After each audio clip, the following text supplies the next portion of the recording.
kemarin ketika terjadi gempa? Saya merasa sangat takut dan saya terasa sangat trauma. Oh, tapi kondisinya, suasananya gimana? Orang-orang berlarian dan panik. Ada yang membantu, ada yang kebingungan. Nah, marilah kita belajar lebih jauh tentang gempa. Kenapa Kali Bening bisa mengalami sampai dengan seperti ini ya. Di LK individu ini kamu akan melakukan percobaan dengan bagaimana ketika dua lempeng bergerak. Kotak kardus dipotong menjadi dua bagian sama besar. Lalu tuangkan pasir lembab ke dalam kotak dan ratakan dengan tangan. Amati apa yang terjadi pada pasir dalam kotak. Bentukan apa yang tercipta. Di sini terlihat ada retakan Sehingga ada daerah yang lebih tinggi dan ada daerah yang lebih rendah, ada yang terbentuk patahan.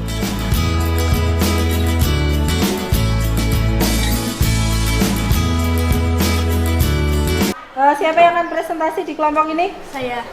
Ya. Ketika dua lempeng saling menjauh, akan terbentuk jurang, palung laut, dan juga ada retakan.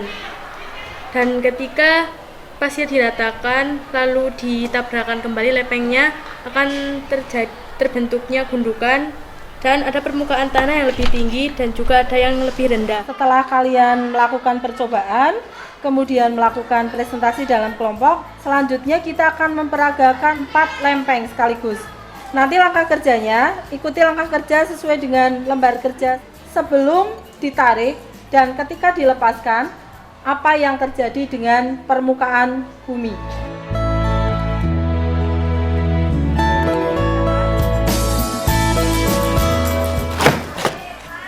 Yang tercipta adalah gundukan-gundukan tanah. ada daerah yang lebih tinggi dan ada daerah yang lebih rendah. Gerakan ini menyebabkan terbentuknya daerah yang lebih rendah dan lebih tinggi dan menyebabkan longsor. Hal ini seperti yang terjadi di Kali Bening. Benar nggak? Setelah saya cari di sini, memang benar itu adalah lipatan tegak. Ciri-cirinya adalah tegak lurus terhadap bidang lipatan. Baiklah, selanjutnya kita akan melakukan peragaan tentang peristiwa gempa bumi. Kalian menuju ke alat peraga gempa bumi, akan saya bagi LK4. Peragakan peristiwa gempa bumi dengan cara putar roda di samping alat perlahan. Dengan memutar roda perlahan, apa yang terjadi? Mengapa demikian? Langkah yang kamu lakukan merupakan simulasi gempa bumi sesungguhnya. Ada retakan.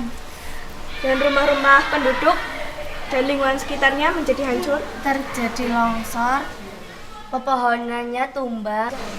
Bagian sini akan terjadi gundukan. Setelah semua kegiatan kita lakukan, mulai dari tabrakan 2 lempeng, 4 lempeng, patahan lipatan, kemudian demonstrasi earthquake-nya, silahkan kamu lakukan kegiatan akhir. Kita akan melakukan pembuatan literasi informasi, yaitu apa yang kamu lakukan kalau mengalami gempa, kemudian apa saranmu pada pemerintah. Mari kita gunakan software menemu baling kita, gunakan HP-mu untuk menulis dengan mulut. Waktunya 15 menit. Seperti halnya getaran gempa kuat yang terjadi di wilayah Kali Bening pada hari Rabu 18 April 2018 sekitar pukul 10 waktu Indonesia Barat. Sehingga menyebabkan masyarakat harus mengungsi adalah 1. Menyediakan stok makanan. 2. Membuat daerah penampungan sementara. 3. Menyediakan obat-obatan. 4. Baiklah anak-anak, sekarang waktunya untuk presentasi. Nanti ada kelompok yang maju untuk membaling hasil tulisannya. Kita dengarkan, kemudian nanti silakan kamu ajukan pertanyaan. Mari kita dengarkan bersama.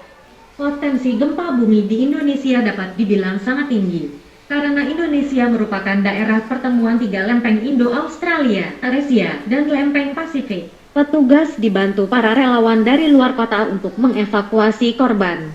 Kami dibawa ke pos bencana alam yang sudah disediakan. Saya mau bertanya, di Kali Bening terjadi gempa dalam waktu yang sebentar dan gempanya dangkal. Tetapi mengapa mengakibatkan kerusakan lingkungan yang parah? Daerah Kali Bening ada pada cekungan di sini dan batuan Plutonya sangat dekat dengan kerak bumi. Sehingga apabila ada penyusupan magma, daerahnya akan bergetar dan kerusakannya lebih parah daripada daerah yang di sini. Untuk pelajaran kita hari ini, sistem pernafasan pada manusia. Silakan memasukkan kapurnya ke dalam gelas elmaya. Ayo, silakan berdiri semuanya dan membantu teman-teman.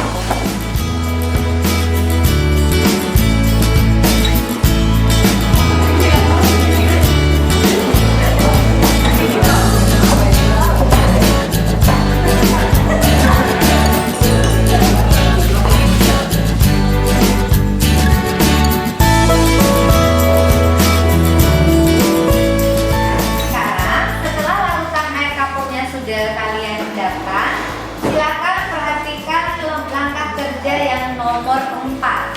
Di sana kalian masukkan pipet, di mana ada 2 perlakuan. Hembuskan napas dengan menggunakan pipet. Yang pertama di atas permukaan air, dan yang kedua kamu hembuskan di dalam larutan air kapur.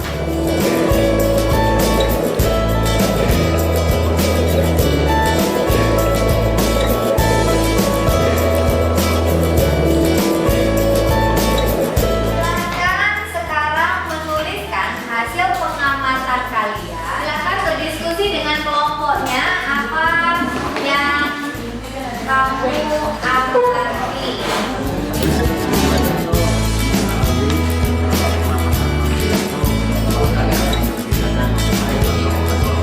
Nah, sekarang Ibu akan meminta dari salah satu kelompok untuk mempresentasikan hasil yang sudah diselesaikan. Hasil percobaan ketika kita meniup di atas permukaan air itu tidak keruh, dan sebaliknya ketika kita meniupnya di dalam air itu akan keruh. Jadi kesimpulan dari praktik kita tadi adalah pernapasan manusia menghasilkan CO2 dari kalsium hidroksida menjadi kalsium karbonat. Sekian dari saya.